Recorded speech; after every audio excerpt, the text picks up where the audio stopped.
അറിയാത്ത എന്നെ ഇന്ന് എക്സ്പീരിയൻസ് ഷെയർ ചെയ്യാൻ വിളിക്കുള്ളൂ. അപ്പൊ അതുകൊണ്ട് എല്ലാം എഴുതി പഠിച്ച് കുട്ടപ്പനായിട്ടിരിക്കുകയാണ് അത് പറയാൻ വേണ്ടി. പക്ഷെ പ്രോഗ്രാം കൊണ്ട് തുടങ്ങാൻ മുമ്പ് അല്പം ഹാർട്ട് ബീറ്റ് ഇങ്ങനെ കൂടാതെ ഓരോരുത്തരെ വിളിക്കുമ്പോഴേ ഭൂതങ്ങളോട് ഇനിയുണ്ട്, എന്നാലും എന്റെ ഹൃദയം ഇപ്പൊ കൂടിക്കൊണ്ടിരിക്കുകയാണ്.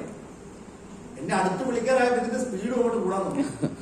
സമയത്ത് എന്നെ വിളിച്ചത് മാത്രം എനിക്ക് ഓർമ്മയുണ്ട്. ഞാൻ എഴുന്നേറ്റ് നിൽക്കുന്നത് തറയിലായിരുന്നു.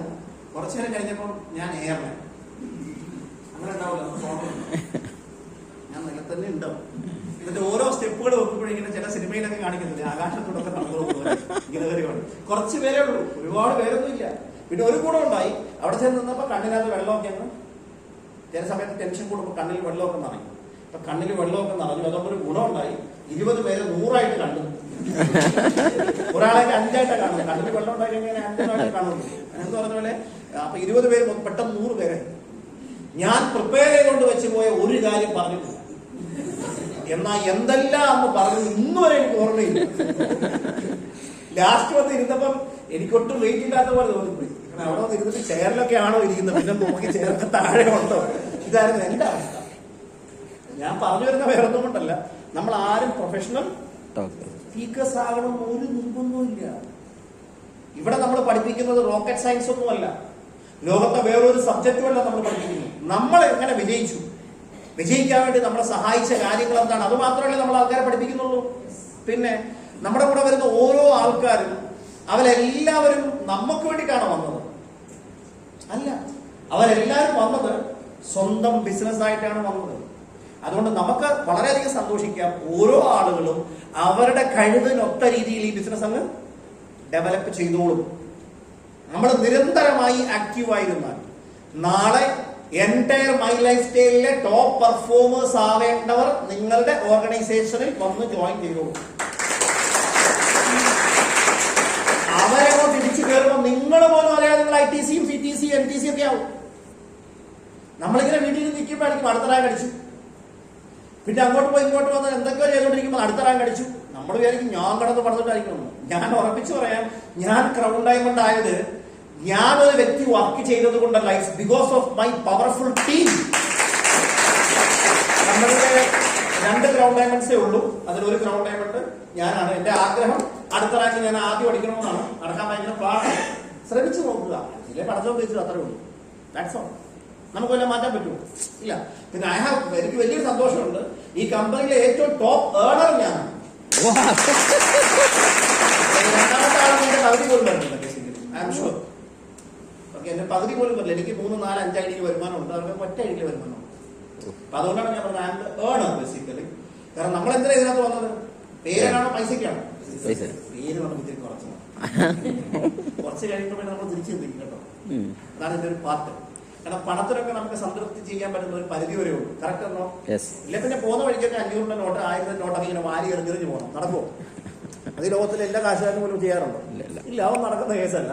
അപ്പൊ അതുകൊണ്ട് നമുക്ക് 2 കാര്യങ്ങളിലൂടെ കിട്ടും, പേരും പ്രശസ്തിയും. പിന്നെ ഞങ്ങളുടെ നാട്ടിൽ ജോർജ് കുട്ടി എന്ന് പറയും. പൈസ അല്ലെ, വെൽത്ത്. ഈ പൈസ നമുക്ക് ആവശ്യമാണ്. നോർത്ത് ഇന്ത്യയിൽ തമാശ പറയാറുണ്ട്. എന്താണ് പറയുന്നത്? ഭഗവാൻ കി കസം പൈസ സബ് കുച്ച് नहीं, लेकिन वही भगवान की कसम पैसे से बढ़कर भगवान भी नहीं. ദൈവത്തിനാണ് സത്യം, പൈസ കൊണ്ടെല്ലാം നടക്കില്ല. പക്ഷെ അതേ ദൈവത്തിനെ കൊണ്ട് സത്യം, ദൈവത്തിനേക്കാൾ വലിയ ചില സമയത്ത് പൈസ അല്ലേ. ആശുപത്രി പോയിട്ട് ദൈവം കൂടിയാണ് പറഞ്ഞാൽ അവര് നമ്മളെ പൈസ അടക്കാൻ പോയി. പലചരക്കട ചെയ്തിട്ട് പടച്ചം കൂടെ ഉണ്ട് എന്ന് പറഞ്ഞിട്ട് അവരഞ്ച് അരി തരുമോ? 5, 25, 250 രൂപ 5 കിലോ അരി തരും. കറക്റ്റ് ആണോ? പൈസക്ക് എന്ത് വേണം? പിള്ളേരുടെ ഫീസ്, സ്കൂളില് ഫീസ് അടയ്ക്കണം. അപ്പൊ നമ്മൾ പറയും കത്തെഴുതി കൊടുത്തതാണ്, എല്ലാം പടച്ചം നോക്കി കൊടുക്കും. സ്കൂളുകാരെന്ന് പറയും കൊച്ചിനെ പടച്ചാൽ നോക്കിക്കോട്ടെ. ഫീസ് അടയ്ക്കാനുള്ളത് ഫീസ് അടയ്ക്കണം. ഒരിക്കലും നമ്മളെ ദൈവമായിട്ട് പൈസ കമ്പയർ ചെയ്യാൻ പാടില്ല. ബട്ട് സ്റ്റിൽ ഈ പൈസ ഉണ്ടാക്കിയതാണ്. നമ്മളെല്ലാവരും രാവിലെ ഇങ്ങനെ വീട്ടിലിരുന്ന് സുബഹി നിസ്കരിച്ചിട്ടും അല്ലാതെ അമ്പലത്തിൽ പോയിട്ടും അല്ലെ 1-ാം തീയതി കൃത്യമായിട്ട് അമ്പലത്തിൽ പോയിട്ട് പള്ളിയിൽ പോയി കുർബാന കൂടിയിട്ടൊക്കെ പ്രാർത്ഥിക്കും. എന്നാൽ ദൈവം എനിക്ക് ഒരുപാട് പൈസ തരണം. അപ്പൊ ദൈവം കോളേജിൽ നിന്ന് ചിരിക്കും. ചിരിക്കാനുള്ള കാരണം എന്നറിയോ? ഈ പൈസ ആരുണ്ടാക്കിയ? ദൈവം ഉണ്ടാക്കിയാണോ മനുഷ്യനുണ്ടാക്കിയാണോ? ദൈവം പറഞ്ഞ പൊട്ടനാണോ? ഇതുണ്ടാക്കിയത് ഞാനല്ല. എന്നിട്ടിപ്പോ എന്നോട് ചോദിക്കുക പൈസ തരാൻ. ഞാൻ ഉണ്ടാക്കിയതല്ലേ എനിക്ക് കൊടുക്കാൻ പറ്റുള്ളൂ. അവൻ തന്നെയല്ലേ പൈസ ഉണ്ടാക്കിയത്. അത് അവരാവശ്യം സമ്പാദിച്ചാൽ പോലെ. എന്നോട് ചോദിച്ചിട്ട് ഞാൻ ചാക്കില് പൈസ കെട്ടി ഇറക്കി കൊടുത്ത് ആരെങ്കിലും അറിയാം നിങ്ങൾക്ക്? പഴയ കാലത്തൊക്കെ ആൾക്കാർ തമാശ പോലെ അവർക്ക് കച്ചവടമായിരുന്നു. അരിച്ചാക്കിന്റെ കൂട്ടത്തിൽ ഒരു തുല്യം കൊട്ട് സ്വർണം കിട്ടി, അങ്ങനെയാണ് പൈസക്കാരായെന്നൊക്കെ പറയാം. അതൊക്കെ അസൂയക്കാർ പറഞ്ഞുണ്ടാക്കുന്നു. അങ്ങനെയൊന്നും സ്വർണ്ണമൊന്നും കിട്ടി ആരും അരിച്ചാക്കിനകത്തൊന്നും കൊടുക്കത്തൊന്നുമില്ല. ഞങ്ങളുടെ നാട്ടിലൊരു വലിയ സമ്പാദനമായിരുന്നു. പുള്ളിക്ക് പണ്ട് തടിക്കച്ചവടമായിരുന്നു. അപ്പൊ ആരും പറഞ്ഞാൽ ഏതോ തടിക്കാത്ത നിധി കിട്ടിയിരുന്നു. അങ്ങനെ സമ്പന്നനായിരുന്നു. അത് അസൂയക്കാര് പറഞ്ഞുണ്ടാക്കുന്ന. തൊട്ടപ്പുറത്ത് ഒരു ഷാപ്പ് കോൺട്രാക്ട് ഉണ്ട്. പുള്ളി വലിയ വീട് വെച്ച് കഴിഞ്ഞപ്പോ ആ നാട്ടിലെ കള്ളുകുടിയന്മാരൊക്കെ അതിന്റെ വാർക്കറ്റ് നിന്നിട്ട് ഇങ്ങനെ പറയും, ഞങ്ങളൊക്കെ കുടിച്ചിട്ടാണ്,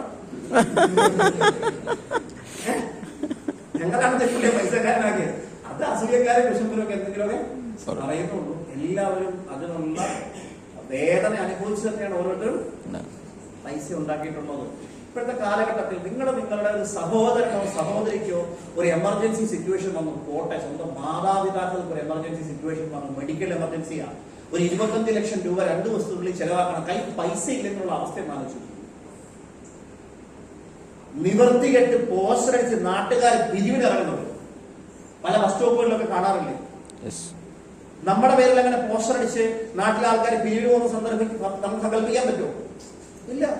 ഒരിക്കൽ മഹാനായ പ്രവാചകൻ മദീനയിലെ പള്ളിയിലിരിക്കുമ്പോൾ അദ്ദേഹത്തിന് അനുയായികളുള്ള ഒരു ചോദ്യം ചോദിച്ചു. ആ ചോദ്യം എന്താണെന്ന് അറിയോ? ഈ ലോകത്തിലെ ഏറ്റവും മിടുക്കനായ വ്യക്തി ആരാണെന്ന് പറയാമോ? അപ്പൊ എല്ലാവരും ഇങ്ങനെ ആലോചിച്ചു, ആരുടെ പേര് പറയും, ആരുടെ പേര് പറയും, ആരുടെ പേര് പറയും. അവസാനം അവര് പെട്ടെന്നൊരു ഉത്തരം കണ്ടെത്തിയത്, ദൈവത്തിന്റെ തിരുദൂതരാണ് താങ്കൾ, താങ്കൾക്ക് അറിയാവുന്നതുപോലെ ഞങ്ങൾക്കറിയില്ല, അതുകൊണ്ട് താങ്കൾ തന്നെ അത് ഉത്തരം പറയാൻ പറയും.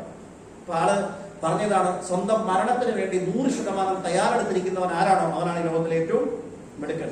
എന്റെ ചോദ്യം ആദ്യം എന്നോടും രണ്ടാമത് നിങ്ങളോടുമാണ്. നമ്മൾ റെഡിയാണോ മരിക്കാൻ? റെഡിയാണോ? ഇങ്ങനെ എന്നൊക്കെ പറയാൻ ഭയങ്കര എളുപ്പമാണ്.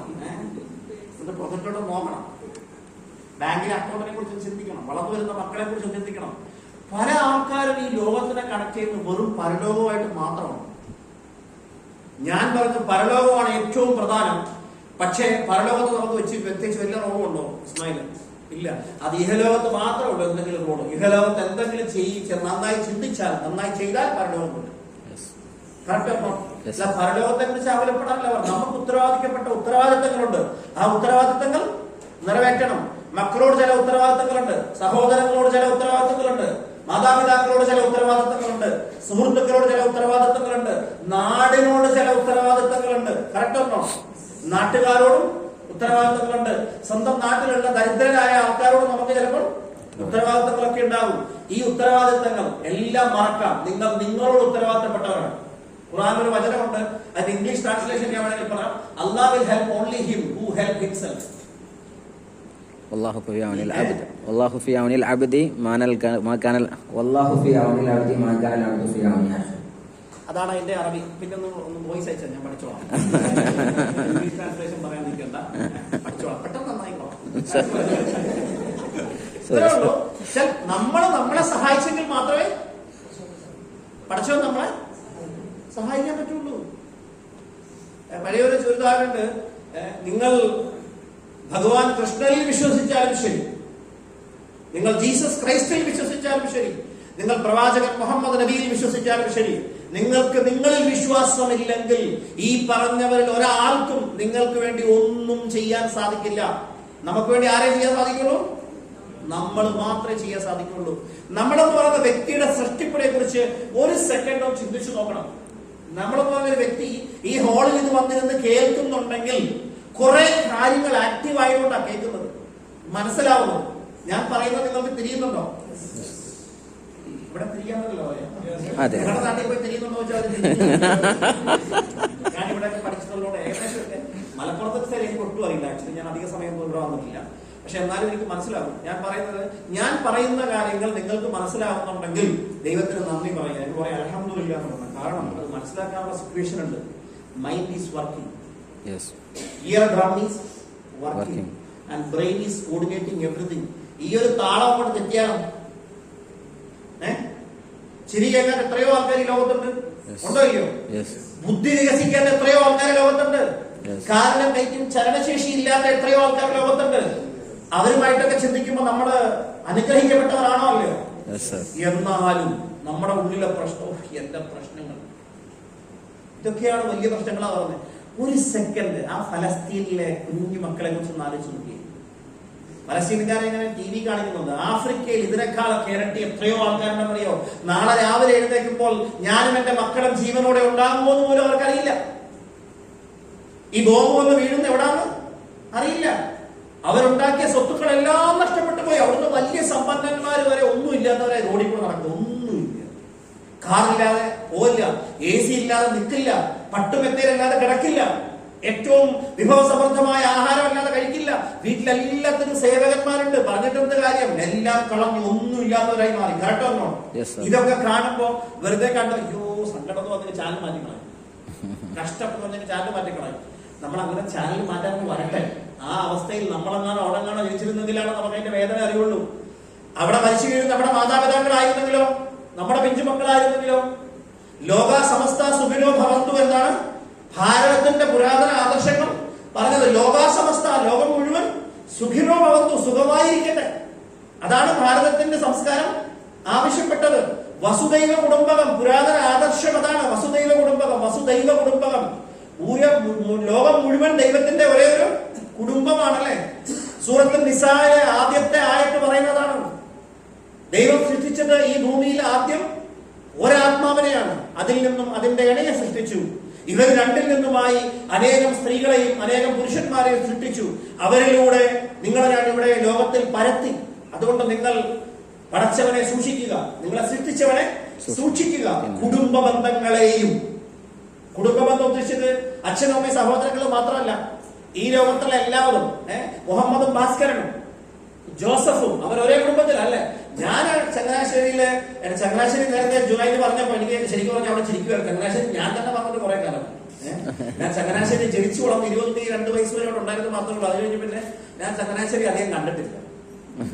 വർഷത്തിൽ ഒരു പ്രാവശ്യമൊക്കെയാണ് ഇപ്പൊ ചങ്ങനാശ്ശേരി കാണുന്നത്.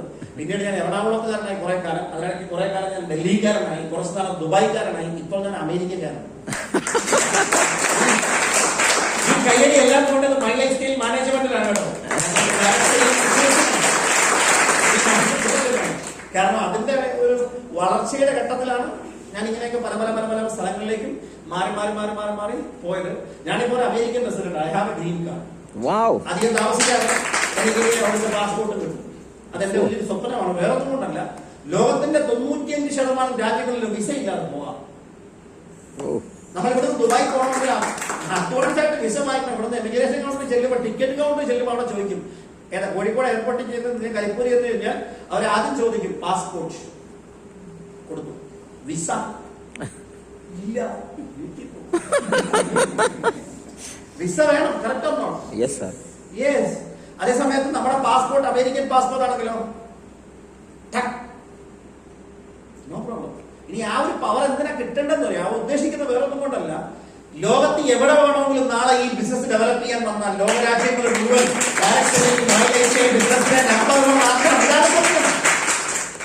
നമുക്ക് വെറുതെ ഒരു കാരണവും ഇല്ലാതെ ഈ ബിസിനസ് നടന്നതല്ല.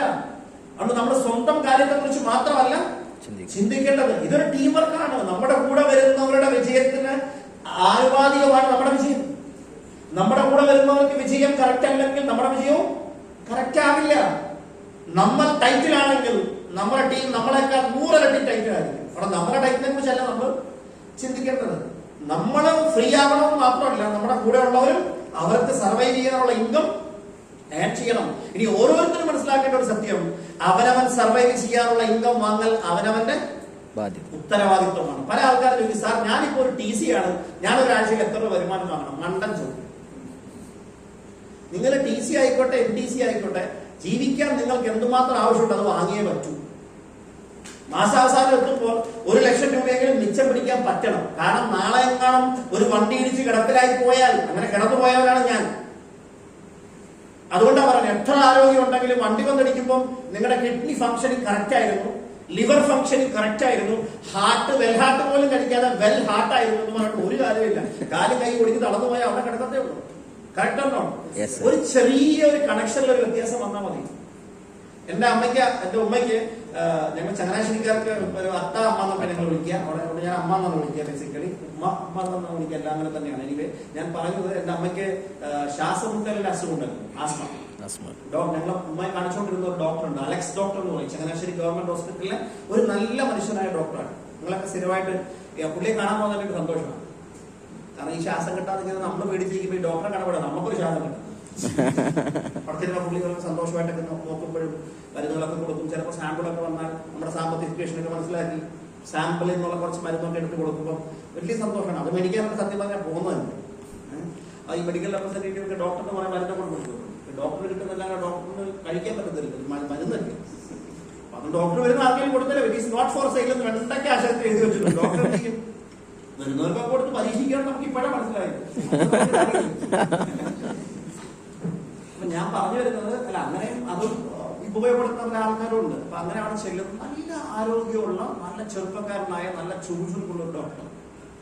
ഒരു സുപ്രഭാതത്തിൽ അദ്ദേഹത്തിന്റെ ഫോട്ടോ മരണപേടിയിൽ വെച്ച് കാണുന്നു. എന്താണ് കാര്യം എന്നറിയോ? വീട്ടിൽ കുളിച്ചോണ്ടിരുന്നപ്പോ ഒന്ന് തെന്നി വീണതാണ്. നേരെ അവിടെ ക്ലോസറ്റിൽ തലയടിച്ച് ആലോചിച്ചു. എന്റെ ഒരു ഡിസ്ട്രിബ്യൂട്ടർ ആയിരുന്ന ഒരു ലേഡി ഉണ്ട്. അവര് നല്ല പൊസിഷനിലേക്ക് എത്തിയവരാണ്. അവരുടെ പേര് ശാലിനി എന്നാണ്. ഹസ്ബൻഡ് ഈസ് എ ഡോക്ടർ, ഹൃദ്രോഗ വിദഗ്ധനാണ്. ഡൽഹിയിലെ ഹൃദ്രോഗ ചികിത്സയ്ക്കുള്ള ഹോസ്പിറ്റലിലെ എമർജൻസി വാർഡിൽ വെച്ചിട്ട് ഹാർട്ട് അറ്റാക്ക് ഒന്ന് വെച്ചു. എന്തിന്റെ ഡോക്ടർ? ഹൃദയത്തിന്റെ ഡോക്ടർ. ഏത് വാർഡിൽ വെച്ച് മരിച്ചു? മരിക്കേണ്ട സമയം നമ്മുടെ കയ്യിലാണോ? ജനിക്കേണ്ട സമയം നമ്മുടെ കയ്യിലായിരുന്നോ? അല്ല, ജീവിക്കേണ്ട സമയം മുഴുവൻ നമ്മുടെ കയ്യിലാണ്. അപ്പോ ആ ജീവിതം എന്ന് പറഞ്ഞാൽ ഈ 3 അക്ഷരം ഉണ്ടല്ലോ, അത് നമ്മൾ തീരുമാനിക്കുന്നത് പോലെ ജീവിക്കാനുള്ള സർവ്വ സ്വാതന്ത്ര്യം ആരും തന്നിട്ടുണ്ട്, ദൈവം തന്നിട്ടുണ്ട്. ഈ 2 കാലം വെച്ച് വേണമെങ്കിൽ ബാറിലോട്ടും പോകാം, പള്ളിയിലോട്ടും പോകാം. സ്വാതന്ത്ര്യം ആർക്കുള്ള? ആരും പിടിക്കാനില്ല, നോ പടി. നമ്മുടെ കയ്യിൽ നല്ല മൂർച്ചയേറിയ ഒരു കത്തി ഉണ്ടെങ്കിൽ ആ കത്തി വെച്ച് ആഹാരം പാചകം ചെയ്ത് കഴിച്ച് നമ്മുടെ ജീവൻ നിലനിർത്താം, ഒരുപാട് പേരുടെ ജീവൻ സേവ് ചെയ്യാം. ഇതേ കത്തി വെച്ച് നേരെ കൊണ്ട് കുത്തിക്കയറ്റിയാലോ ജീവൻ എടുക്കുകയും ചെയ്യാം. സ്വാതന്ത്ര്യം ആരുടെയുണ്ട്? നമ്മുടെ കയ്യിലുണ്ടല്ലേ. ഓക്സിജൻ വലിച്ചെടുത്താൽ നമുക്ക് ജീവനോട് ഇരിക്കാം. ഓക്സിജൻ ബ്ലോക്ക് ചെയ്താലോ മരിച്ചു. അപ്പൊ ഇന്ന് പറഞ്ഞതുപോലെ എന്തുണ്ടെങ്കിലും ഇപ്പൊ വെള്ളം കുടിച്ചാൽ ജീവൻ നിലനിർത്താം. വലിയൊരു ടാങ്കിനകത്ത് മുഴുവൻ വെള്ളം വേണം ചാടിയാലോ അവിടെ കിടന്ന് മരിക്കാം. കറക്റ്റ് ആണോ? എന്തും അധികമായാലും പ്രശ്നമാണ്. അപ്പൊ നമുക്ക്, ഞാൻ പറഞ്ഞു വരുന്നത്, ദൈവം നമുക്ക് ജീവിതത്തിൽ എന്ത് ചെയ്യണമെന്നുള്ള സ്വാതന്ത്ര്യം തന്നിട്ടുണ്ട്. കറക്റ്റ് ആണോ? നമ്മളൊരു കാര്യം ചെയ്യാൻ ഈ കസേര ഞാൻ മറിക്കണോ തീരുമാനിച്ചാൽ ഇതെനിക്ക് മറിക്കാൻ പറ്റും. കറക്റ്റ് ആണോ? ഇത് മറിക്കണ്ടെന്ന് ഞാൻ വിചാരിച്ചാൽ മറിക്കണ്ട. ഇനി ഞാൻ മറിക്കാൻ പോവാ, പടച്ചാൻ വേണേ നേരെ നിർത്തിവിടെന്ന് പറഞ്ഞാലോ? അങ്ങനല്ലോ ഉണ്ടോ? ഒന്നുമില്ല. ഇതിനുള്ള സ്വാതന്ത്ര്യം എന്റെ കയ്യിൽ തന്നിട്ടുണ്ട്. ഞാൻ പറഞ്ഞു വരുന്നത് ഇത്ര മാത്രമേ ഉള്ളൂ. നമുക്ക് തന്നിരിക്കുന്ന ഓരോ അവസരങ്ങളും പ്രയോജനപ്പെടുത്താനും പ്രയോജനപ്പെടുത്താതിരിക്കാനുമുള്ള സ്വാതന്ത്ര്യം ആരുടെ കയ്യിലുള്ള? നമ്മുടെ കയ്യിലുണ്ട്. അതെങ്ങനെ നിങ്ങൾ വിനിയോഗിക്കുന്നു, അതാണ് നിങ്ങൾ വിജയം. ഖുർആനിൽ തന്നെ ഒരു വാചകമുണ്ട്, സ്വന്തം ആത്മാവിനെ മലിനപ്പെടുത്തിയവൻ പരാജയപ്പെട്ടു, സ്വന്തം ആത്മാവിനെ ശുദ്ധീകരിച്ചവൻ വിജയിച്ചു. എന്താണ് ആത്മാവിനെ ശുദ്ധീകരിക്കുക അല്ലെങ്കിൽ ആത്മാവിനെ മലിനപ്പെടുത്തുക എന്നതിന് അർത്ഥം എന്താ? പോസിറ്റീവായിട്ടുള്ള ചിന്തകൾ ഉള്ളിലേക്ക് ഇട്ടുകൊടുത്താൽ അവൻ വിജയിക്കും. നെഗറ്റീവായിട്ടുള്ള ചിന്തകൾ ഉള്ളിലേക്ക് ഇട്ടുകൊടുത്താലോ അവൻ പരാജയപ്പെട്ടു പോകും. അതിനകത്ത് അവൻ ദൈവവിശ്വാസിയാണോ, അന്യനേരം പള്ളിയിൽ പോകുന്നുണ്ടോ, ഇതൊന്നും നോക്കില്ല. ആത്മാവിനെ ആരാണോ ശുദ്ധീകരിക്കുന്ന അവൻ വിജയിക്കും. അപ്പൊ എന്തിനാ പള്ളിയിൽ പോകുന്ന നിസ്കരിക്കുന്നത്? ഈ ആത്മാവിലേക്ക് വരുന്ന മാലിന്യങ്ങളെ കഴുകിക്കളയാനാണ് പള്ളിയിൽ പോയി പ്രാർത്ഥിക്കേണ്ടത്, അമ്പലത്തിൽ പോയി പ്രാർത്ഥിക്കേണ്ടത്, അല്ലെങ്കിൽ കുർബാന കൊണ്ടേണ്ടതിനാണ്.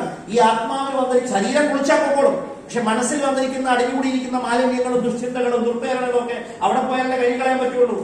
അതിനാണ് പോകാൻ പറ്റുന്നത്. അല്ലാതെ നമ്മൾ പള്ളിയിൽ പോയിട്ട് സുജൂദിൽ പോയി നിസ്കരിച്ചില്ല, അല്ലാതെ പട്ടിണി കിടക്കണം ഒന്നുമില്ല. നമ്മൾ പറയാറുണ്ട് അള്ളാഹുവിന് വേണ്ടി നിസ്കരിക്കാൻ പോകുന്നു. ശരിക്കും പറഞ്ഞാലൊക്കെ അള്ളാഹുവിന്റെ പ്രതിയെ കാക്ഷിച്ചുകൊണ്ട് ഞാൻ എനിക്ക് വേണ്ടി നിസ്കരിക്കാൻ പോകുന്നു പറഞ്ഞാൽ കുറച്ചുകൂടെ പറഞ്ഞു അല്ലെ? ഇതൊരു നല്ല എക്സസൈസും കൂടിയാണ്. ആണോ? അല്ലേ? ആണ്, നല്ലൊരു എക്സസൈസ് ആണ്. സുജൂദിലേക്ക് പോകുമ്പോൾ ശരീരത്തിലെ എല്ലാ അവയവങ്ങളും മൂവ് ചെയ്യുക, തലച്ചോറിലേക്ക് ബ്ലഡ് പ്രവഹിക്കുവാണ്, നമ്മുടെ ശരീരങ്ങളൊക്കെ ആക്റ്റീവ് ആവുകയാണ്, ഹാർട്ടിലേക്ക് ബ്ലഡ് പമ്പിങ് കൂടുവാണ്, വരാൻ പോകുന്ന ബ്ലോക്ക് ഒക്കെ മാറുവാണ്. അല്ലാതെ പഠിച്ചുകൊണ്ടിട്ടൊന്നുമല്ല അപ്പോൾ അവസരം പറഞ്ഞത്. ഇത് 5 നേരം അമ്പലത്തിലും ഉണ്ടായിരുന്നു ഇല്ലേ? ഇപ്പോഴും ഉണ്ട്, ആരും പോകുന്നില്ല. അമ്മയുണ്ട്. രാവിലെ നിർമാല്യമില്ലേ? എത്ര മണിക്കാണ്? സൂര്യൻ ഉദിക്കുന്നതിന് തൊട്ട് മുന്നേ. അതാണ് സുബൈ. പള്ളി ബാങ്ക് വിളിച്ചത് ഇവിടെ നടക്കുമ്പോഴല്ലേ ഇവിടെ പള്ളി ബാങ്ക് വിളിക്കും. ഇത് പണ്ട് കുർബാന ഉണ്ടായിരുന്നു.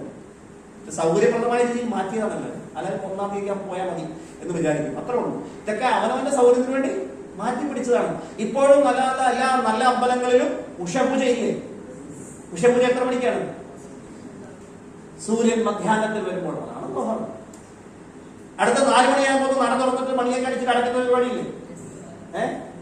ദീപാരാധന ഉണ്ടാവും. അത് കഴിഞ്ഞിട്ടുണ്ട്. അതിന് മുമ്പ് ഒരു 4 മണിയൊക്കെ കഴിയുമ്പോൾ സൂര്യൻ അസ്തമിക്കാൻ വേണ്ടി ഒരു 30-35 ഡിഗ്രി കൂടെ പണിയുന്നു. ആ സമയമാകുമ്പോൾ നട തുറന്ന് നടക്കുന്ന ഒരു പരിപാടി. നിങ്ങൾ വലിയൊരു അമ്പലത്തോടെ തന്നെ താമസിക്കുന്നത്. അമ്പലത്തിന് അടുത്താണ് പോവാറൊന്നുമില്ല. അങ്ങനെ സംഭവമില്ലേ? ഉണ്ട്. അതിനെന്താ പറയുന്ന പേര്? ഇനി അങ്ങനെ ഒരു പൂജയുണ്ട്. മിക്കവാറും അമ്പലത്തിലെ പൂജാരി മാത്രം ഇവിടെ കാണുന്നു, വേറെ ആരും ഇവിടെ കാണുന്നു. പല ആൾക്കാരും പറയും വിഗ്രഹം ആരും അടിച്ചോണ്ട് പോയില്ലെന്ന് അറിയാൻ വേണ്ടി നോക്കി അടയ്ക്കുന്നതാണ് പറയുന്നത്. അറിയാൻ വയ്യാത്തത് പറയും. അത് കഴിഞ്ഞാൽ വൈകുന്നേരം ആകുമ്പോൾ ദീപാരാധനയുണ്ട് അല്ലേ? അതാണ് മഗ്‌രിബ്, സൂര്യാസ്തമയത്തിന്റെ ആ സമയത്തുള്ള നമസ്കാരം. ഇനി അത് കഴിഞ്ഞാൽ അത്താഴ പൂജയില്ലേ? ഉണ്ടോ? അതാണ് ഞങ്ങൾ ഇശാ എന്ന് പറയുന്നത്. ഇതെല്ലായിടത്തും ഉണ്ട്. പഴയ കാലങ്ങളിൽ പള്ളിയിൽ 5 നേരം കുർബാന ഉണ്ടായിരുന്നു.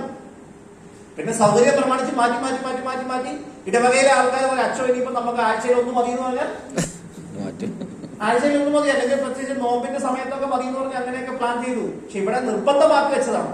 എന്നിട്ട് രാവിലെ പോയി പള്ളിയിൽ പോയാലോ പള്ളി നിറഞ്ഞിരിക്കുമോ? വെള്ളിയാഴ്ച ഫുള്ളാ, ബാക്കിയുള്ള ദിവസവും വെള്ളിയാഴ്ച മാത്രം നിസ്കരിച്ചാൽ മതി.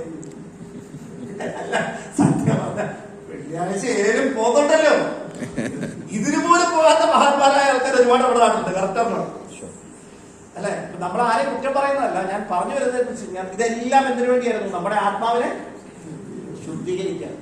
പക്ഷെ നമ്മളിതിനെയൊക്കെ ഭാരമായി കാണുന്നതാണ് നമ്മുടെയൊക്കെ കുഴപ്പം. ഈ മനസ്സിനെ ഒന്ന് ഫ്രീ ആക്കണം. വേണോ വേണ്ടോ? കുറെ കാര്യങ്ങളൊക്കെ അങ്ങോട്ട് പടച്ചോറ് വിട്ടേക്കണം. നമ്മളിപ്പോ എളുപ്പത്തിൽ പറയാല്ലേ, പഴമക്കാര് പറയാറില്ല, അടിച്ച വഴിയെ പോയില്ലെങ്കിൽ വേറെ വഴി അടിക്കാം. അത്ര വിചാരിച്ച പോലൊക്കെ നടന്നില്ലെങ്കിൽ നടക്കുന്ന പോലെ വിചാരിക്കാം. അത്രേ ഉള്ളൂ. എന്ന് പറഞ്ഞാൽ എല്ലായിടത്തും ഫ്ലെക്സിബിൾ ആകണമെന്നല്ല ഞാൻ ഈ പറയുന്നത്. നിങ്ങളുടെ ലക്ഷ്യങ്ങളിൽ ഒരിക്കലും നിങ്ങൾ ഫ്ലെക്സിബിൾ ആവണം. നിങ്ങളുടെ ആറ്റിറ്റ്യൂഡിലും പെരുമാറ്റത്തിലും എപ്പോഴും ഫ്ലെക്സിബിൾ ആവണം. എന്നാലേ മാനേജ്മെന്റ് ബിസിനസ്സിൽ സർവൈവ് ചെയ്യാൻ. എല്ലാവരും നമ്മളെ കുറിച്ച് നല്ലത് പറയണമെന്ന് വിചാരിച്ച് ഒരിക്കലും നിങ്ങൾക്ക് ഡയറക്റ്റ് സെല്ലിംഗ് ബിസിനസ് ചെയ്യാൻ കഴിയില്ല. നിങ്ങൾ എത്ര നല്ലത് ചെയ്താലും ഗുജറാത്തിൽ പോയി മഹാത്മാഗാന്ധിയെ കുറിച്ച് ചോദിച്ചു. ഗുജറാത്തിൽ ചെന്ന് മഹാത്മാഗാന്ധിയെ കുറിച്ച് പറഞ്ഞാൽ 50 പേര് നല്ലത് പറയും, 50 പേര് പച്ചക്ക് ചീത്തയും വിടും. അങ്ങനെ എന്തൊക്കെ പറയുന്നവരുണ്ട്. മഹാത്മാഗാന്ധി മരിച്ചത് എങ്ങനെയാണ്? പ്രായകാല അസുഖം വന്ന് മരിച്ചതാ. ആരാണ് പോകുന്നത്? മഹാത്മാഗാന്ധി അംഗരക്ഷകൻ, ജീവൻ രക്ഷിക്കാൻ വേണ്ടി ആയുധം കൊടുത്തിരുന്ന ഒരാളാണ്. ആളെ കൊന്നോളഞ്ഞു. ആലോചിച്ച് നോക്ക്. അതുപോലെ ലോകത്തെ ശത്രുക്കളിൽ നിന്ന് രക്ഷപ്പെടുത്താൻ വേണ്ടി ചൈനക്കാർ നിർമ്മിച്ച മതിലാണെന്ന് ചൈന 9. അത് കടന്ന് ഒരുത്തിനപ്പുറത്ത് കയറാൻ പറ്റത്തില്ല. എന്നാൽ 5 പ്രാവശ്യം ബ്രേക്ക് ചെയ്തിട്ടുണ്ട്. 5 പ്രാവശ്യവും എങ്ങനെ ബ്രേക്ക് ചെയ്യുന്നറിയോ? വാതിൽ തുറക്കാണെന്ന് കാവൽക്കാരെ ഇൻഫ്ലുവൻസ് ചെയ്തു, കൈക്കൂലി കൊടുത്ത് ഒതുക്കി, അപ്പൊ തുറന്നു കൊടുത്തു, കയറി. അത്ര ഉള്ളൂ. അങ്ങനെ നടക്കുള്ളൂ.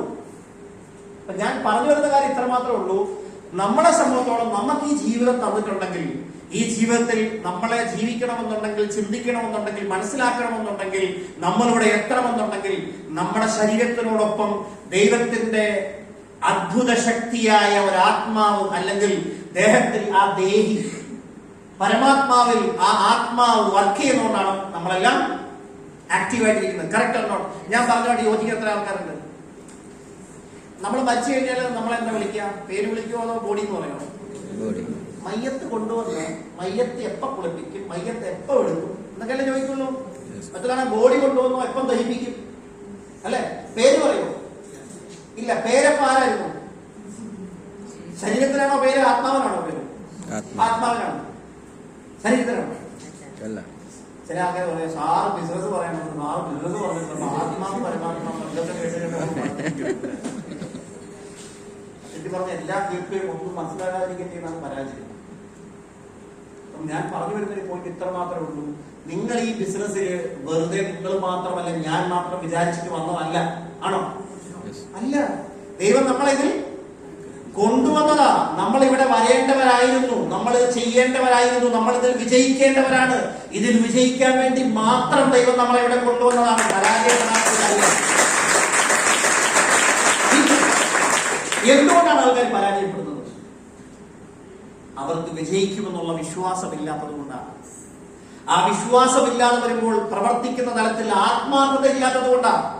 വെറും പണത്തിന് വേണ്ടി മാത്രം നിങ്ങൾ മൈ ലൈഫ് സ്റ്റൈൽ ബിസിനസ് ചെയ്യരുത്. എനിക്ക് പറയാനുള്ള പോയിന്റ് നമ്പർ 1 നിങ്ങൾ എഴുതി വെക്കണം. ആസ് എ ലീഡർഷിപ്പ് പ്രോഗ്രാം, ഇതൊരു ലീഡർഷിപ്പ് മീറ്റിംഗ് ആണ്. നിങ്ങൾ ഈ ബിസിനസ്സിൽ വലിയ വിജയങ്ങൾ നേടണമെന്ന് ആഗ്രഹിക്കുന്നുവെങ്കിൽ ഒന്നാമത്തത്, നിങ്ങൾക്ക് ഈ ബിസിനസ്സിൽ ഒരു പർപ്പസ് ഉണ്ടാവണം. എന്തുണ്ടാവണം? പർപ്പസ് അഥവാ ഉദ്ദേശം. ഇന്നമല്ല അമാലിൻ നിയ്യത്ത് എന്ന് പറയും. നിങ്ങളുടെ പ്രവൃത്തിയേക്കാൾ ഏറ്റവും പ്രധാനപ്പെട്ട എന്താണ്?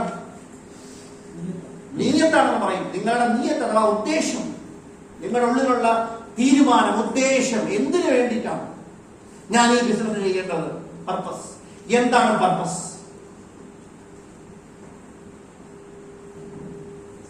ഓരോരുത്തരുടെയും പർപ്പസ് ഒന്നാകണമോ വ്യത്യസ്തമാണോ? നമ്മുടെ എല്ലാവരുടെയും കണ്ണിന്റെ ലെൻസ് വ്യത്യസ്തമാണല്ലോ. ഇപ്പൊ ദുബായിലൊക്കെ ചെന്ന് കഴിഞ്ഞാൽ, ഇപ്പൊ ഇന്ത്യയിൽ വന്നു കഴിഞ്ഞാൽ അവരാകെ ആരെങ്കിലും ഉറങ്ങുന്നുണ്ടെങ്കിൽ കണ്ണൊക്കെ തുറക്കണം കേട്ടോ. കാരണം ചിലപ്പോൾ ഇങ്ങനെ ചിന്തിച്ച് ചെയ്യുമ്പോൾ സമാധാനം കിട്ടും, അവർക്ക് ഉറങ്ങിപ്പോ സാധ്യതയുണ്ട്. പ്രത്യേകിച്ച് ഫാനിന്റെ ഒക്കെ അടുത്തിരിക്കുന്നവർക്ക് കുറച്ചുകൂടെ കൂടുതൽ സാധ്യതയുണ്ട്. ശ്രദ്ധിച്ചോണം. ഏതായാലും ഇവിടെ വന്നില്ല, ഇവിടെ വന്നിട്ട് പിന്നീട് ഉറങ്ങിയാൽ നന്നാവാനുള്ള വല്ല ചാൻസും കാണുന്നു. ഞാനിവിടെ തുടങ്ങി കഴിഞ്ഞാൽ കഴിഞ്ഞ ഒരു 5-6 മാസം കൊണ്ട് എടുത്തു കഴിഞ്ഞാൽ ഈ ഇടയ്ക്കിടയ്ക്കൊക്കെ പൂച്ച ഉറങ്ങുന്ന പോലെ 1/2 മണിക്കൂർ 1 മണിക്കൂർ 3/4 മണിക്കൂർ ഇങ്ങനെയൊക്കെയാണ് നമ്മളെ ഉറക്കം. പല പല സ്ഥലങ്ങളിലും പല പല ക്ലൈമറ്റിലും ഒക്കെ യാത്ര ചെയ്യുമ്പോൾ ക്ഷീണമൊക്കെ എല്ലാവർക്കും ഉണ്ടാവും. പക്ഷേ ഉറങ്ങിയാൽ പ്രസന്റേഷൻ നടക്കുമോ? ഇല്ല. അതുകൊണ്ട് പറയേണ്ടതൊക്കെ ഞാൻ പറഞ്ഞിട്ടേ കൂടുള്ളൂ, കേൾക്കേണ്ടതൊക്കെ നിങ്ങളും കേട്ടിട്ടേ പോകാവുള്ളൂ. മുമ്പേ പോകണമെങ്കിൽ ഇപ്പൊ കൂടും, ഒരു പ്രശ്നവുമില്ല. കേട്ടിട്ട് പോയാൽ നിങ്ങൾക്ക് കൊള്ളാം, കേൾക്കാതെ പോയാൽ നാട്ടുകാർക്ക് കൊള്ളാം. ഓക്കെ, ഞാൻ പറയുന്നതിനെ പോസിറ്റീവായിട്ട് മാത്രമേ എടുക്കാവുള്ളൂ. എന്നോടൊപ്പം ബിസിനസ് തുടങ്ങിയ അതേ ദിവസം തന്നെ തുടങ്ങിയ ആയിരക്കണക്കിന് ആൾക്കാരുണ്ട്. അവരൊന്നും മൈ ലൈഫ് സ്റ്റൈൽ ഇല്ല. മൈ ലൈഫ് സ്റ്റൈലിന്റെ കുഴപ്പമുണ്ടാ? അല്ല, അവര് ബിസിനസ് മനസ്സിലാക്കാതെ പോയിട്ടുണ്ട്. ഡയറക്ട് സെല്ലിംഗ് ബിസിനസ്സിൽ എന്നെക്കാളൊക്കെ എത്രയോ മുമ്പ് വന്ന ഒരുപാട് ആൾക്കാരുണ്ട്. അവരൊക്കെ ഗ്രൗണ്ട് ടൈം ഉണ്ടായ ബിസിനസ്സിൽ എന്താ ആവാഞ്ഞത്? അവരതിനെ കാണേണ്ട രീതിയിൽ കണ്ടില്ല. മമ്മൂട്ടി മോഹൻലാലും ആണോ മലയാള സിനിമ ഇൻഡസ്ട്രിയിൽ ആദ്യം വന്ന ആൾക്കാർ? ആണോ? അല്ല. മമ്മൂട്ടി മോഹൻലാൽ ബിസിനസ്സിനെ എടുത്ത, അല്ലെങ്കിൽ അവരുടെ കരിയറിനെ എടുത്ത രീതിയാണ്. അവർക്ക് സിനിമ വിട്ടൊരു ചിന്തയില്ല, സിനിമ വിട്ടൊരു ലൈഫും ഇല്ല. മമ്മൂട്ടിക്ക് ഇപ്പൊ എത്ര വയസ്സായി? 73. അടുത്ത 15 വർഷം കഴിഞ്ഞുള്ള അഡ്വാൻസ് വരെ പുള്ളി വാങ്ങി വെച്ചിരുന്നു. അപ്പൊ എത്ര വയസ്സായി പുള്ളിക്ക്? 90. കോളേജിൽ പഠിക്കുന്ന പയ്യനായിട്ടാണോ അഭിനയിക്കുന്നത് മാത്രം ചോദിച്ചാൽ മതി. ഞാൻ പറഞ്ഞു വരുന്ന പോയിന്റ്, അവരവരുടെ കരിയറിൽ രജനീകാന്ത് എഴുന്നേറ്റ് നടക്കാനുള്ള ആവത് പുള്ളിക്കില്ല. സിനിമയ്ക്കകത്തുള്ള പ്രകടനങ്ങൾ കണ്ടിട്ടില്ലേ? എന്താണത്? അവരാ ഒരു വേഷത്തിലേക്ക് വരുമ്പോൾ അവരൊക്കെ കംപ്ലീറ്റ് മാറുകയാണ്. പിന്നെ ടെക്നോളജിയും അതിനൊക്കെ വെച്ച് മാക്സിമം അവരുടെ ബ്രാൻഡ് വാല്യൂ ഉപയോഗപ്പെടുത്തുവാണല്ലേ. ഒന്ന് ആലോചിച്ച് നോക്കുക. അവര് പൈസ ഇല്ലാത്തതുകൊണ്ടാണ് ഈ പണിക്ക് നിൽക്കുന്നത്? പൈസ ഇല്ലാത്തതുകൊണ്ടാ അല്ല, അത് അവരുടെ പാഷനാണ്, അത് അവരുടെ പർപ്പസ് ആണെന്ന് അവർ തിരിച്ചറിഞ്ഞു. സച്ചിൻ തെണ്ടുൽക്കർ ക്രിക്കറ്റ് കളിയിൽ നിന്ന് റിട്ടയർ ആയതുകൊണ്ട് പുള്ളി ഇപ്പം bat പിടിക്കാറില്ലേ? He play every day. ആഴ്ചയിൽ 5 ദിവസമെങ്കിലും പുള്ളി കളിക്കും. ഇപ്പൊ ചില സമയത്ത് സീനിയർ 11 ഒക്കെ കളികളൊക്കെ ടീം കണ്ടിട്ടില്ലേ? സച്ചിനൊക്കെ ഇപ്പോഴും 6 അടിക്കുന്നതാണ് പറ്റുവാണ് പോയി കഴിഞ്ഞാൽ. അപ്പൊ ഇതുവരെ പ്രാക്ടീസ് ഇല്ലാത്തതാണോ 6 അടിക്കുന്നത്? പ്രാക്ടീസ് ഉള്ളത് കൊണ്ടാണ്. അപ്പം സൗദി അറേബ്യയിൽ വന്നിട്ട് അൽ നാസർ ക്ലബിന് വേണ്ടി റൊണാൾഡോ കളിക്കുന്നുണ്ട്. വേറെ രാജ്യത്തും സ്ഥലമില്ല. പൈസ കൂടുതൽ കിട്ടിയിട്ടാണോ വന്നത്? കറക്റ്റ് ഉണ്ടോ? യെസ്. അപ്പൊ അവരൊക്കെ എന്താ സ്വന്തമായിട്ട് എത്ര എയർക്രാഫ്റ്റ് അവർക്കുണ്ട്, എത്രമാത്രം സമ്പാദ്യമുണ്ട്? ഒന്നും ഇല്ലാത്തവരായിരുന്നെങ്കിലും ശരി. പക്ഷെ അതുകൊണ്ട് കളി നിർത്തിയോ? They are still working hard, still working hard, still working hard. നമ്മുടെ ഇന്ത്യയിലെ രാഷ്ട്രീയ നേതാക്കന്മാരൊക്കെ പ്രായമായവരല്ലേ? പിടിച്ചൊക്കെ കയറാൻ പറ്റുള്ളൂ പടിയൊക്കെ, അല്ലെ താഴെ ഇടും. എന്നാലും കസാര വിട്ടുകൊടുക്കോ? ഇല്ല. വിട്ടുകൊടുത്താൽ പോയി, ജീവിതത്തിൽ തിരിച്ചു കയറത്തില്ല. അത്ര കറക്റ്റാണോ? എല്ലാവരും അവരുടെ പർപ്പസ് ഉണ്ട്. അവർ ദൈവം കൊടുത്ത ആ ശക്തിയെ വിശ്വസിക്കുന്നുണ്ട്. എനിക്ക് എന്റെ പ്രിയപ്പെട്ട സഹോദരങ്ങളോട് പറയാൻ ഇത്ര മാത്രമേ ഉള്ളൂ. നിങ്ങളും ഈ ബിസിനസ്സിൽ ചരിത്രം ഉണ്ടാക്കാൻ വേണ്ടി വന്നവരാണ്. മറ്റുള്ളവരെ ഇൻസ്പയർ ചെയ്യാൻ വേണ്ടിയിട്ടുള്ള വിഷയം ഉണ്ടാക്കാൻ വേണ്ടി വന്നവരാണ്. അത് നിങ്ങളുടെ പർപ്പസ് ആവട്ടെ. അതിന് ഓരോരുത്തർക്കും വ്യത്യസ്തമായ പർപ്പസ് ആവട്ടെ. ഞാൻ നേരത്തെ പറഞ്ഞതുപോലെ വിരൽ തുമ്പുകൾ വ്യത്യാസമാക്കപ്പെട്ടതുപോലെ ഖുറാനിലെ വത്തീനി വസ്സൈത്തൂൻ എന്ന് പറഞ്ഞ ചാപ്റ്ററിൽ ഒരു ഭാഗം പറയുന്നുണ്ട്. വത്തീനി വസ്സൈത്തൂൻ വത്തൂരി സീനീൻ വഹാദൽ ബലദൽ അമീൻ ലഖദ് ഖലഖനൽ ഇൻസാന ഫീ അഹ്സനി തഖ്വീം. എന്താണ് പറഞ്ഞതിന്റെ അർത്ഥം? ലഖദ് ഖലഖനൽ ഇൻസാന, പടച്ചവൻ മനുഷ്യനെ സൃഷ്ടിച്ചിരിക്കുന്നത് ഫീ അഹ്സനി തഖ്വീം, ഏറ്റവും ശ്രേഷ്ഠവും ഏറ്റവും സങ്കീർണവുമായ ഘടനയിലാവുന്നു. നമ്മുടെ ഹൃദയത്തിന്റെ പ്രവർത്തനത്തെ കുറിച്ച് ഒന്ന് പഠിക്കുവാണെങ്കിൽ നമുക്ക് ആ സങ്കീർണതയെ കുറിച്ച് മനസ്സിലാവും. നമ്മുടെ ബ്രെയിനിന്റെ സൃഷ്ടിപ്പിനെ കുറിച്ച് പറയുവാണെങ്കിൽ നമുക്ക് ആ ഒരു സങ്കീർണത മനസ്സിലാവും. നമ്മുടെ കണ്ണിലേക്ക് വരുന്ന കാണാൻ പോലും പറ്റാത്ത സൂക്ഷ്മദർശിനി വെച്ച് വെക്കണം നോക്കുന്ന ഞരമ്പുകളിലാണ് നമ്മുടെ കണ്ണിന്റെ കാഴ്ച ഇരിക്കുന്നത് പറഞ്ഞാൽ നമ്മൾ അത്ഭുതപ്പെട്ടു പോകും. കറക്റ്റ് ആണോ? ഇതിന്റെ ടെക്നോളജി എല്ലാം നമുക്കറിയാമോ? മുമ്പിൽ ഇരിക്കുന്നവരെ കറക്റ്റായിട്ട് കാണുന്നുണ്ട്. ഞാനൊരു ആണായിട്ട് നിൽക്കുന്നെങ്കിൽ എന്നെ പെണ്ണായിട്ട് കാണാത്തത് ഞാൻ ആണായതുകൊണ്ടാണല്ലേ. രണ്ടാമത് നിങ്ങളുടെ കണ്ണിനത് കൃത്യമായി കാണാവുന്നതാണ്. കണ്ണിന് കാഴ്ചയ്ക്കാത്ത ഒരാളുടെ മുമ്പിലൂടെ ആരെങ്കിലും നടന്നുകൊണ്ടാണ് ആ പോയത് ആണാണോ പെണ്ണാണോ അല്ലെ പ്രായമുള്ളവനാണോ കുട്ടിയാണോ എന്ന് അറിയാൻ പറ്റുമോ? ഇല്ല. അപ്പൊ കണ്ണിന്റെ കാഴ്ച പോലും കറക്റ്റ് ആകണമെങ്കിൽ ഒരുപാട് പ്രവർത്തനങ്ങൾ ഉള്ളിൽ നടക്കണം. ഞാൻ പറയുന്നത് മാത്രമേ ഉള്ളൂ, നമ്മളെ ഇങ്ങനെ സൃഷ്ടിച്ച് ഏറ്റവും ഉത്കൃഷ്ടമായ ഒരു സൃഷ്ടിയാക്കി വെച്ചു. ഈ ലോകത്ത് എന്തെങ്കിലും ഉണ്ടാക്കിയിട്ടുണ്ടെങ്കിൽ, ഫോർ എക്സാമ്പിൾ ഈ ഒരു റിമോട്ട് വോൾട്ടാസ് എയർ കണ്ടീഷന്റെ റിമോട്ടാണ്. ഈ റിമോട്ട് ഉണ്ടാക്കുമ്പോൾ ഈ ഒരു AC മാത്രം കൺട്രോൾ ചെയ്യാൻ വേണ്ടിയിട്ടാണ് ഉണ്ടാക്കില്ലേ. ഇതുകൊണ്ട് സാംസങ്ങിന്റെ ഫ്രണ്ടിൽ കൊണ്ടുകൊണ്ട് അങ്ങോട്ടും ഇങ്ങോട്ടും ഞെക്കിയാൽ വല്ല നടക്കും? ഇല്ല. This is for Voltas, this is not for Samsung അല്ലേ. ഇവിടെ ഫോർ എക്സാമ്പിൾ ഇവിടെ എപ്സന്റെ ഒരു പ്രിന്റർ അല്ലെങ്കിൽ ഒരു ഇത് പ്രൊജക്ടർ ഇരിക്കുന്നുണ്ട്. ഈ എപ്സന്റെ പ്രൊജക്ടർ ഇത് പ്രൊജക്ട് ചെയ്യാൻ വേണ്ടിയിട്ട് മാത്രമല്ല, ഇത് സൗണ്ട് സിസ്റ്റം അല്ല, ഇത് വേറൊരു എക്വിപ്മെന്റ് അല്ല, ഇത് ലാപ്ടോപ്പ് അല്ല, ഇത് പ്രൊജക്ടറാണ്. ഇവിടെ നമ്മുടെ കയ്യിലുള്ള ഏതെങ്കിലും ഡേറ്റാസിനെ പ്രൊജക്ട് ചെയ്ത് വിഷ്വലൈസ് ചെയ്ത് കാണിക്കാൻ വേണ്ടിയിട്ടാണ് എന്ത് വന്നത്? ഈ പ്രൊജക്ടർ വന്നത്. ഈ കസേര എന്തിനുണ്ടാക്കിയത്? കുറച്ച് കംഫർട്ടബിൾ ആയിട്ട് ഇരിക്കാനാണ് അല്ലേ. ഈ കസേര ഉണ്ടാക്കിയത് കുറച്ച് കംഫർട്ടബിൾ ആയിട്ട് ഇരിക്കാനാണ്. ഇതേ ചെയർ ഉണ്ടാക്കിയതോ കുറച്ചുകൂടി കോമ്പാക്ട് ആയിരിക്കാനും ഉപയോഗം കഴിഞ്ഞാൽ ഒന്നിന്റെ മേളിൽ ഒന്നാക്കി വെച്ചിട്ട് ചെറിയ സ്ഥലത്തേക്ക് മാറ്റി വെക്കാനുള്ള സൗകര്യത്തിന് വേണ്ടിയാണ് ഈ കസേര ഇങ്ങനെ ഉണ്ടാക്കിയത്. ഇതൊന്നിന്റെ മേളിൽ ഒന്ന് കയറ്റാൻ പറ്റും, ഈ സ്ഥലം മൊത്തം ഒക്കിപ്പോയി. അപ്പൊ ഓരോന്നും സൃഷ്ടിച്ചപ്പോഴും ഓരോ പർപ്പസ് ഉണ്ടെങ്കിൽ നമ്മളെ ദൈവം സൃഷ്ടിച്ചപ്പം പർപ്പസ് ഇല്ലാതെ സൃഷ്ടിക്കൂ? സൃഷ്ടിക്കൂ? ഇല്ല. പക്ഷേ എല്ലാ സാധനങ്ങളും ഉണ്ടാക്കുമ്പോൾ ഉണ്ടാക്കുന്നവൻ ഒരു യൂസർ മാനുവൽ ഉണ്ടാക്കി വെച്ചിട്ടുണ്ട്. ഈ യൂസർ മാനുവൽ ഇല്ലാതെ സൃഷ്ടിക്കപ്പെട്ടതാരാണ്? മനുഷ്യനാണ്. അപ്പൊ ഈ മനുഷ്യന്റെ ഉള്ളിൽ തന്നെ അവന്റെ എല്ലാ കാര്യങ്ങളെ കുറിച്ചുമുള്ള അവബോധം ആര് കൊടുത്തിട്ടുണ്ട്? കൊച്ചു കുഞ്ഞ് ജനിച്ച് ഇങ്ങോട്ട് വന്ന് കുറച്ച് മണിക്കൂർ പ്രായമായി തന്നെ അതുവരെ ഇല്ലാതിരുന്ന പാല് അമ്മയ്ക്ക് ഉണ്ടാകും. Correct not? യെസ്. അത് കഴിഞ്ഞാൽ ഈ കുഞ്ഞിന് പാൽ കുടിച്ചൊരു ശീലമുണ്ടോ? ഇല്ല. അത് ആദ്യം തന്നെ കറക്റ്റ് വലിച്ചു കുടിച്ച് തുടങ്ങും. ആ കുഞ്ഞിനെ ആരാ പാൽ കുടിക്കാൻ പഠിപ്പിച്ചത്? വിശക്കുമ്പോ കരയാൻ പഠിപ്പിച്ചാരാണ്? ഇതൊക്കെ സോഫ്റ്റ്വെയറാ. പട്ട പറയാറില്ല, കഴിയുന്ന കുഞ്ഞിനെ പാലുള്ളൂ, കിട്ടിയില്ലെങ്കിൽ ഒച്ചത്തിൽ കരഞ്ഞോ പിന്നെ കൊടുത്താൽ അല്ലേ എന്ന് പറഞ്ഞതുപോലെ എല്ലാ സൃഷ്ടിക്കും ഇത് സോഫ്റ്റ്വെയറിൽ ഇട്ട് കൊടുത്തിട്ടുണ്ട്. അവനവനോട് തന്നെ പല ആവർത്തി ശാന്തമായിരിക്കുന്ന സമയത്ത് എന്തിനാണ് ദൈവമേ എന്നെ സൃഷ്ടിച്ചത്, എന്റെ ഈ ലോകത്തിലെ പർപ്പസ് എന്താണെന്നും ഇത് അന്വേഷിച്ചു പോയവരാണ് ലോകത്ത് വലിയ മഹാന്മാരും മഹതികളുമായിട്ടുള്ളവർ മുഴുവൻ. സന്യാസി വര്യന്മാരും താമസികളും വലിയ വലിയ ഗുരുക്കന്മാരും വലിയ വലിയ വലിയ വലിയ അറിവുള്ള ആൾക്കാരൊക്കെ അതിനെക്കുറിച്ച് ചിന്തിച്ചു പോയവരാണ്. അവരൊക്കെ ചിന്തിച്ച് അതിന്റെ കൺക്ലൂഷൻ കൊടുത്തിട്ടുണ്ട്. ഇനി അതിനെക്കുറിച്ച് അന്വേഷിച്ച് തപസ്സം ചെയ്യാൻ പോകേണ്ട ആവശ്യവും നമുക്ക് ഇല്ല. അയ്യോ എന്നെ സൃഷ്ടിച്ചെന്ന് പറഞ്ഞാൽ പിന്നെ ഹിമാലയത്തിൽ പോയി ചിന്തിച്ച് കളയാം. വീടുമൊക്കെ ആയിട്ടുള്ള ബന്ധമൊക്കെ അങ്ങോട്ട് ഉപേക്ഷിച്ച് നേരെ ഹിമാലയത്തിലോട്ട് പോയാലോ? പോകുന്ന വഴിക്ക് എവിടെയെങ്കിലും തട്ടി വീട് മരിക്കും. ആദ്യം നമ്മുടെ ഉത്തരവാദിത്തങ്ങളൊക്കെ നിർദ്ദേശിച്ചിട്ട് എവിടെയെങ്കിലും പോകാൻ പോകും. കറക്റ്റ് ആണോ? യെസ്. അപ്പൊ ഞാൻ പറഞ്ഞു വരുന്നതിന്റെ കാര്യം ഇത്ര മാത്രമേ ഉള്ളൂ. ദൈവം നമ്മളെ ഈ ബിസിനസ്സിൽ കൊണ്ടുവന്നിട്ടുണ്ടെങ്കിൽ നിങ്ങളുടെ ജീവിതത്തിലെ പർപ്പസിനെ അച്ചീവ് ചെയ്യാൻ ഒരു മാർഗമായി മൈ ലൈഫ് സ്റ്റൈൽ വേണം. ഏതുപോലെ ഓസ്ട്രേലിയയിലെ മെൽബോൺ സിറ്റിയിലേക്ക് പറക്കുന്ന ഫ്ലൈറ്റിൽ നിങ്ങൾ മെൽബോണിൽ എത്തൂ എന്ന് പറയുന്നത് പോലെ ആ ഫ്ലൈറ്റ് ആണ് മൈ ലൈഫ് സ്റ്റൈൽ. നിങ്ങളുടെ പർപ്പസിലേക്ക് നിങ്ങൾ എത്തിക്കാനുള്ള മാർഗമാണ് മൈ ലൈഫ് സ്റ്റൈൽ. ആ ഒരു മാർഗത്തിനോട് ഒരു കമ്മിറ്റ്മെന്റ് കാണിച്ചാൽ നിങ്ങൾക്ക് 100% വിജയിക്കാൻ പറ്റും. ഇനി 2 പർപ്പസ് മാത്രം ഉണ്ടായിട്ട് കാര്യമില്ല, അതിനെ ഒരു സ്റ്റേറ്റ്മെന്റ് ആക്കി മാറ്റണം. അത് എളുപ്പമുള്ള പണിയൊന്നുമല്ല. അത് പല പ്രാവശ്യം ചിന്തിക്കണം. മനസ്സിൽ കുറെ ചിന്ത വരും. ഈ ചിന്തകളെല്ലാം പേപ്പറിലേക്ക് മാറ്റണം. അൽതാഫ് സാറ്, സുരേഷ് സാറ് നിങ്ങളുടെ ഡയറി പേന എല്ലാം പഠിച്ച് പാസ്സായതുകൊണ്ടാണോ അതോ പഠിപ്പിക്കാൻ വേണ്ടിയിട്ടുള്ള ലക്ഷ്യത്തിൽ വന്നിരിക്കുവാണോ?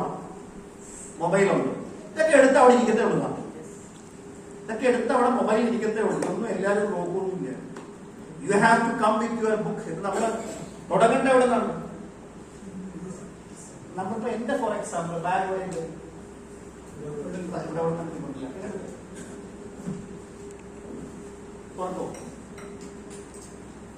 ഡയറി എന്താ എന്റെ കയ്യിൽ വെച്ച് ഡയറി ഉണ്ട്. എന്തിനാണ് എഴുതിയിട്ടുണ്ടോ നോക്കല്ല. അത് ചുമ്മാ ഇങ്ങനെ സ്റ്റൈൽ വെച്ച് നടക്കുന്നു. മറിച്ച് നോക്കി ചുമ്മാ ഇങ്ങനെ മറിച്ചു വിട്ടാൽ മതി. എഴുതിയിട്ടുണ്ടോ ഇല്ലയോ? ഇതെന്തിനാ കൊണ്ടുവരണം? ഇതെല്ലാം ഇത് സ്ഥലം ഓക്യുപ്പൈഡ് ആണ്. ഇതിനകത്ത് പല പല സാധനങ്ങളും ഉണ്ട്. കറക്റ്റ് ഒന്നും ഇങ്ങോട്ട് വന്ന സമയത്ത് 1-2 സാധനം എടുത്ത് വെക്കാൻ വേണ്ടി ഞാൻ 3-4 ഡയറി വലുതും വലുത് മാറ്റി വെച്ചിട്ടാണ്. എന്നാലും ഇതിന്റെ ഉണ്ട്. എന്തിനാണെന്നറിയോ? എഴുതാൻ വേണ്ടി തന്നെയാണ്. ഈ എഴുതുമ്പോ എന്താ നടക്കണമെന്ന് അറിയോ? ഞാൻ എടുത്തു പറയുന്നത് ഫോർ എക്സാമ്പിൾ, എഴുതുമ്പോ എന്താ നടക്കുന്നത്?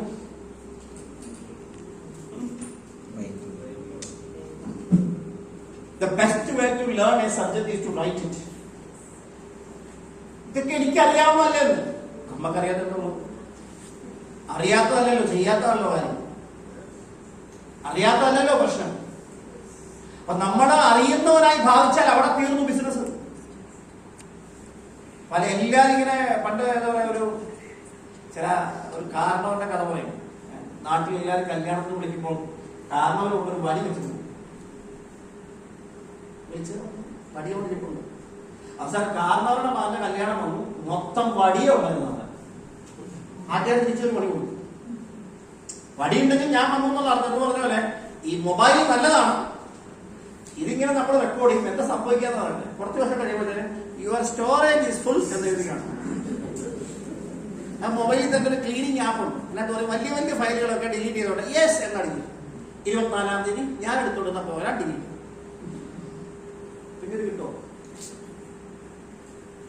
നമ്മളെപ്പോഴും ഒന്ന് ചിന്തിക്കേണ്ടത്, നമ്മള് രാത്രി ഉറങ്ങാൻ നേരത്തെ ദുആ അത് പ്രാർത്ഥിച്ചിട്ട് കിടന്നുറങ്ങണം എല്ലാവരും പറയാറില്ല.